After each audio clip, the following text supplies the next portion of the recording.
Hey everyone, Gill Gross here. Post-match, Carlos Alcaraz versus Albert Ramos Vinolas, French Open 2022, round 2. If you're not here for spoilers, click off the video in 3, 2, 1. Alcaraz saves match point in the fourth set, wins it in 5 to move on to round 3. This was a day where Zverev saved match point. Alcaraz saved match point.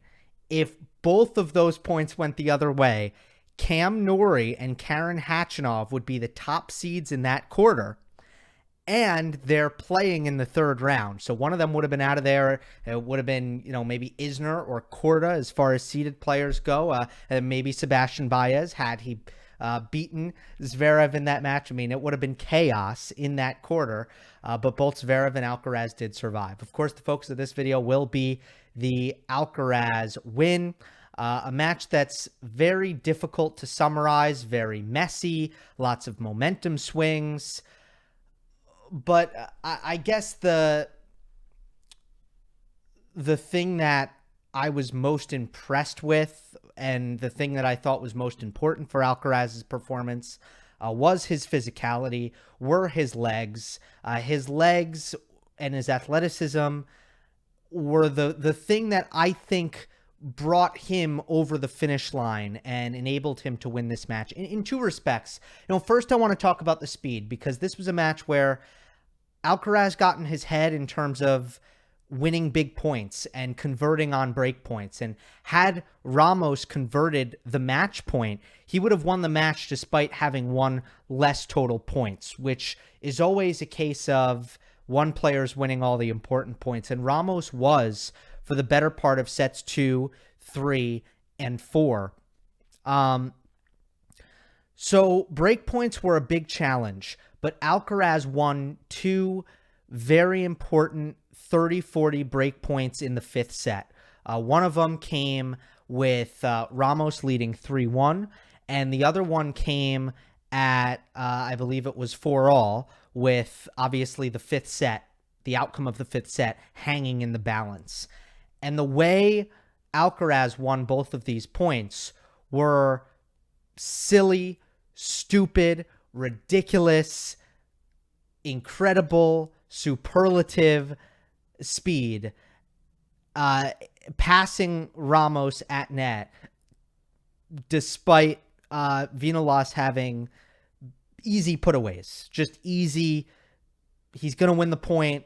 There's no coming back for Alcaraz. Sitter, putaway volleys that Alcaraz chased down and was able to pass Ramos Vinolas. He defended an overhead on the second one. I mean, both points, it's just Alcaraz had no right to win either point. And could Ramos have been a little bit more assertive with the volleys? Is he the best finisher up at net? No. But at the same time, against any other player, he did enough, but not against Alcaraz. So the speed was kind of what brought him over the hump. And what's nice about that for Alcaraz is also he didn't need to think in those situations. There's no decision-making involved. There's no getting tight. It was absolute all-out survival mode. And that's where nerves and decisions kind of go out the window, and it's fully just reflex at that point to try to chase down these balls and hit passing shots where you have a target. The plan is very, very clear. And that's exactly what Alcaraz needed to get over the hump in these situations where his mind was not really his friend and he was really struggling to convert these break points. For the match, by the way, I want to give you guys the numbers. For the match, break points were 8 for 31 for Alcaraz and 6 for 7 for Ramos Vinolas. But yeah, so it was messy. In another way, Alcaraz's legs helped him in this match because he was down 3-love in the 5th, and there was no quit, there was no let up. And look, the mind is strong because the body is strong. There's little doubt that Alcaraz believes in himself against an opponent like Ramos Vinolas. He always believes he can come back. But 4 hours in, down 3-love in the final set, the reason why that's a really difficult mountain to climb for most players is because you're dealing with not only the scoreboard, not only the opponent, but also fatigue. And it was very clear in this match that fatigue was not in the equation for Carlos Alcaraz. Despite Ramos doing a good job of landing a lot of body blows and making him run a lot in this match, it just wasn't a thing for Alcaraz. And I think you have to credit his endurance in this case to give him the ability to put his head down. And he even squandered opportunities at 2-love where he should have broken Ramos's serve, and he didn't. It was another example of some really difficult missed opportunities for Alcaraz, but it just didn't matter. His mind could be strong because his body is strong. So the speed, the endurance, the legs, I thought that is what pushed Alcaraz through. And on a bad day, that is what is going to be there for you as a tennis player. You know, ask Nadal, ask Djokovic. It doesn't matter how poorly they're playing. They're generally going to be able to rely on their legs, especially when they were as young as Alcaraz or when they were in their primes.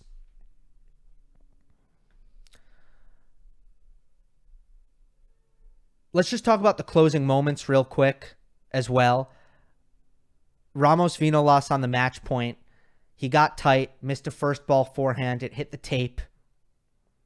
He missed his first serve on that point, which he was coming in on, strangely. I wonder if he made it, if he would have won that point or not. That was a very interesting decision by him to serve and volley there.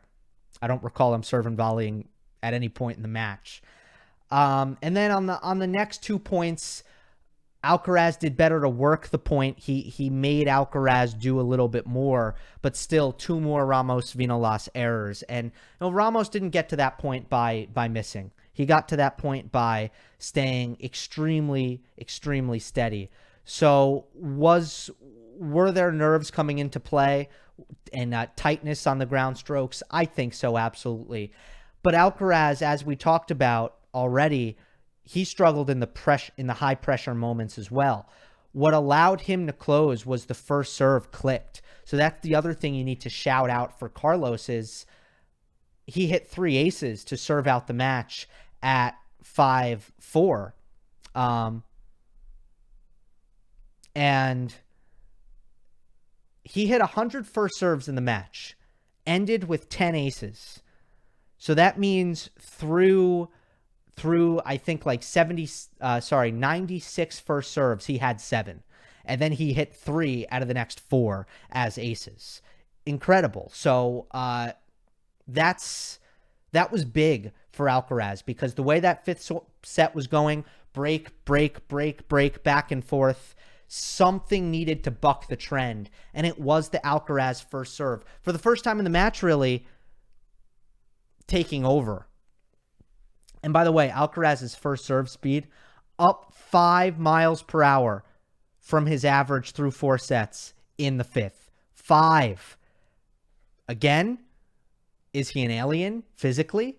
Yes, he is. And credit to him for reaching back and finding something extra in those moments because a lot of things weren't working there. But mostly my takeaway there is that physically he was just nowhere but up for him physically, even in the 5th, which is really impressive. But look, Ramos in this match did the lefty thing. I want to get to why this match was so close and why it was so scary for Alcaraz. He did the lefty thing. Alcaraz didn't handle the slice serve to his backhand very well at all. Ramos went to that over and over again. He wasn't mixing it up. Shouldn't have and didn't. And then it was that high, heavy loop cross court with the forehand to Alcaraz's backhand, getting it above the shoulders. I loved the variety that Ramos had on that forehand cross court.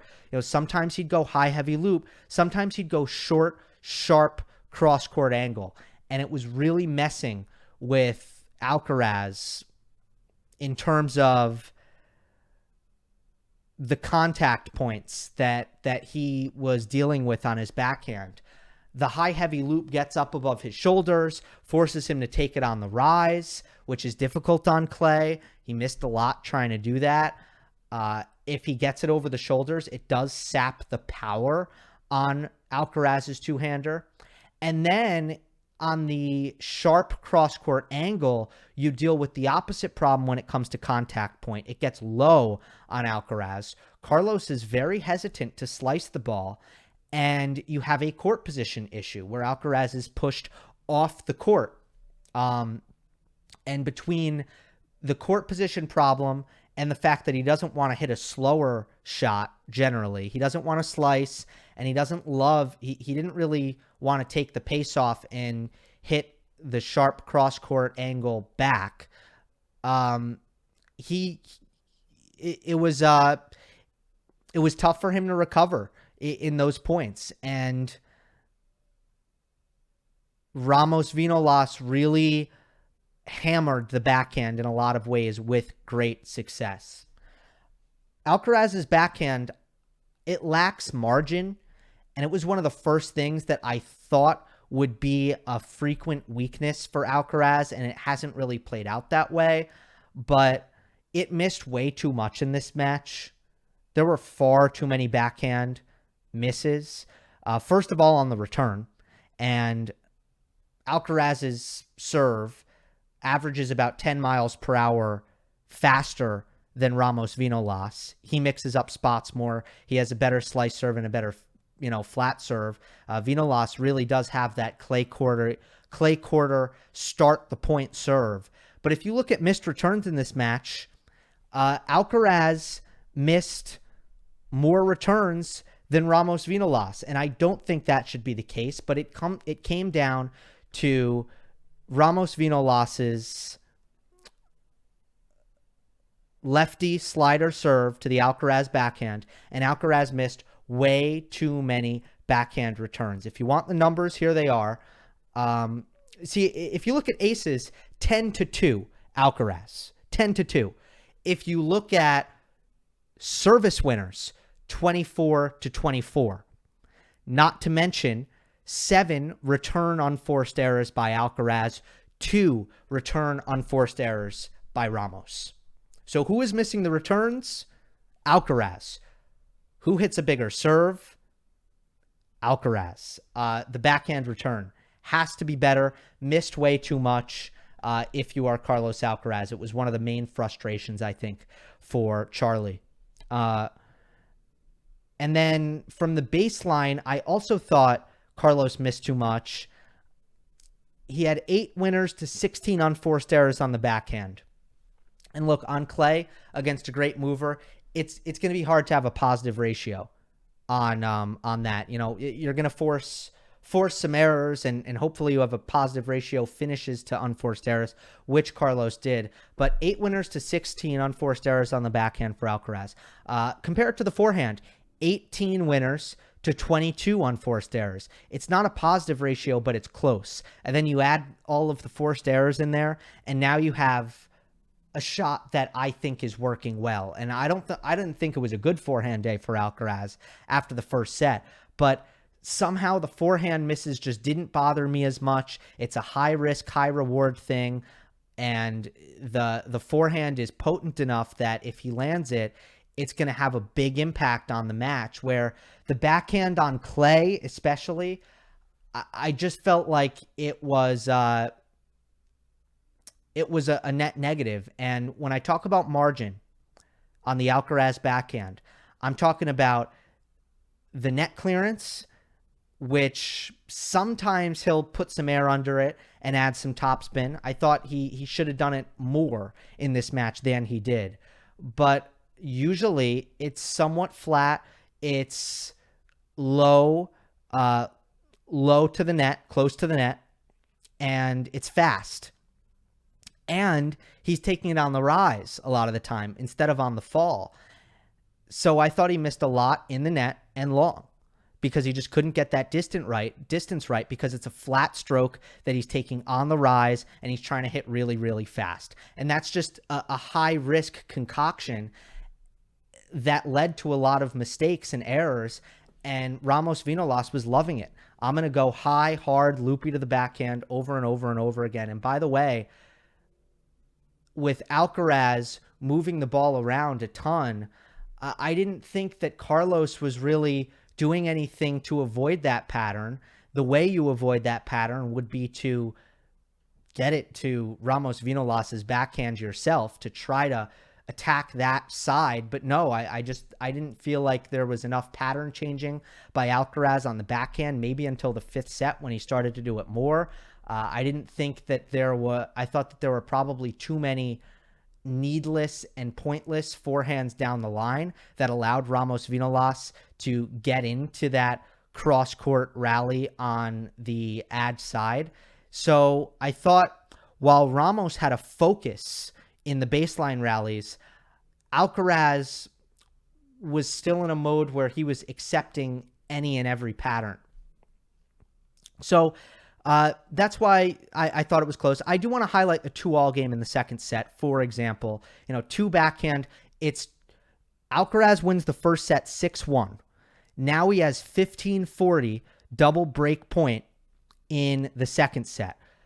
Backhand error, unforced, both of them. Now he has ad out, again, to go up a set and a break in this second set. Backhand return, miss. And that was the start of it. That was the start of he missed one more break point later on in the second set. That goes to a tie break. Alcaraz makes, by my count, 6 mistakes in the second set tie break that I thought was really not a good breaker from him. And he loses the second set. And from that point on, he was kind of in his head a little bit. But it started with the backhand misses at 2-all. Again, this is ARV, extending points, solid trading into the Alcaraz backhand, and the Alcaraz backhand just not being enough of a shield, not being enough of a reliable stroke in order to extend rallies and wait until the ball either gets to the forehand or wait long enough until you get an attackable ball in the backhand that you can actually, again, I guess, do damage with reliably without missing. So that 2-all game was important, and it goes back to the backhand. So ultimately, look, this was an off day for Alcaraz. Great play by Ramos. Alcaraz clearly got in his head over the big points. The drop shot had no feel, by the way. The baseline play was erratic, especially on the backhand. The decision-making when it came to approaching the net was off at times. And all of this happened on a day where Carlos's draw was truly difficult. Ramos has made a Masters final. He's made multiple semifinals at Monte Carlo.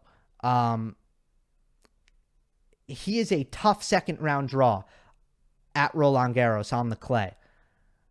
And Alcaraz had an off day. But Carlos never fully imploded. He never went off the rails when he couldn't afford to do so. And he kept competing, and he won. And ultimately, that's a great sign for a young player to be able to win on a day like today. He needed a little bit of luck. He needed his opponent Ramos to get tight in the key moments towards in the 4th set, and that could have been lights out for Alcaraz's Rpland Garros, but it isn't. He lives to fight another day. Lastly, I know what you're thinking. What does this mean for the Rafa matchup if Ramos was able to have so much success in these lefty patterns?